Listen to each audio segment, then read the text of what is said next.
চতুর্থ পাঠ পূর্ববর্তী প্রসিদ্ধ তিনটি কিতাবের কথা নিয়ে আলোচনা। পূর্ববর্তী প্রসিদ্ধ তিনটি কিতাব।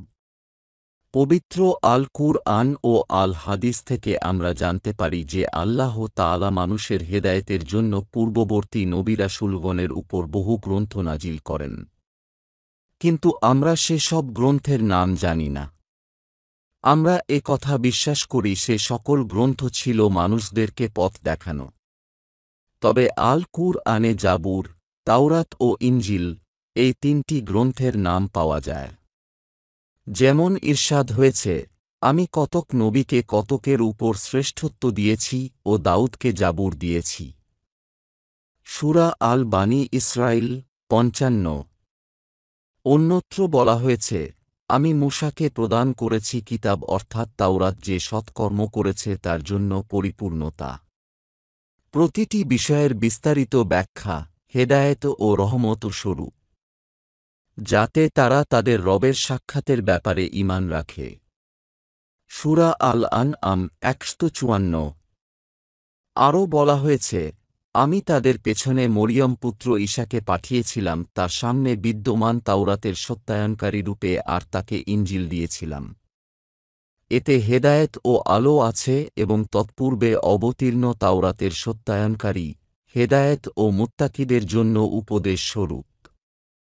সূরা আল মায়েদা ৪৬। প্রসিদ্ধ তিনটি কিতাবের বর্তমান অবস্থা। উপরোক্ত প্রসিদ্ধ এই তিনটি কিতাবের অনুসারীরা হল: ১.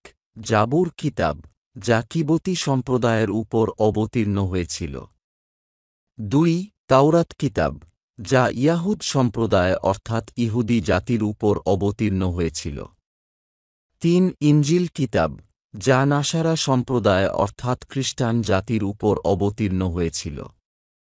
উপরোক্ত প্রসিদ্ধ এই তিনটি গ্রন্থের অনুসারীরা সংযোজন, বিয়োজন, পরিবর্তন, ইচ্ছাকৃতভাবে গোপন করা, ভুলে যাওয়া, হারিয়ে যাওয়া ইত্যাদি কর্মের মাধ্যমে তাদের উপর অর্পিত এই গ্রন্থগুলোতে বিকৃত সাধন করেছে বলে আল কুরআন ও আল হাদিসে উল্লেখ আছে। যেমন আল কুরআনে বলা হয়েছে, তোমরা কি এই আশা করছ যে তারা তোমাদের প্রতি ঈমান আনবে?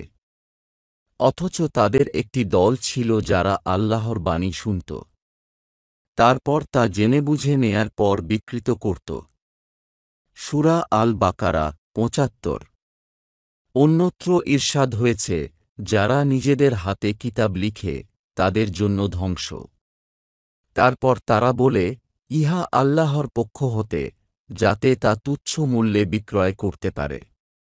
তাই তারা হাতে যা লিখেছে এবং যা উপার্জন করেছে তার কারণে তাদের জন্য ধ্বংস। সূরা আল বাকারা ৭৯। আরও ইরশাদ হয়েছে, যারা বলে আমরা নাসারা, আমি তাদের হতে অঙ্গীকার নিয়েছিলাম। অতঃপর তাদেরকে যে উপদেশ দেওয়া হয়েছিল তারা তার একটি অংশ ভুলে গিয়েছে। ফলে আমি তাদের মধ্যে কিয়ামত পর্যন্ত শত্রুতা ও ঘৃণা উস্কে দিয়েছি, এবং তারা যা করত সে সম্পর্কে আল্লাহ অচিরেই তাদেরকে অবহিত করবেন। সূরা আল মায়েদা ১৪।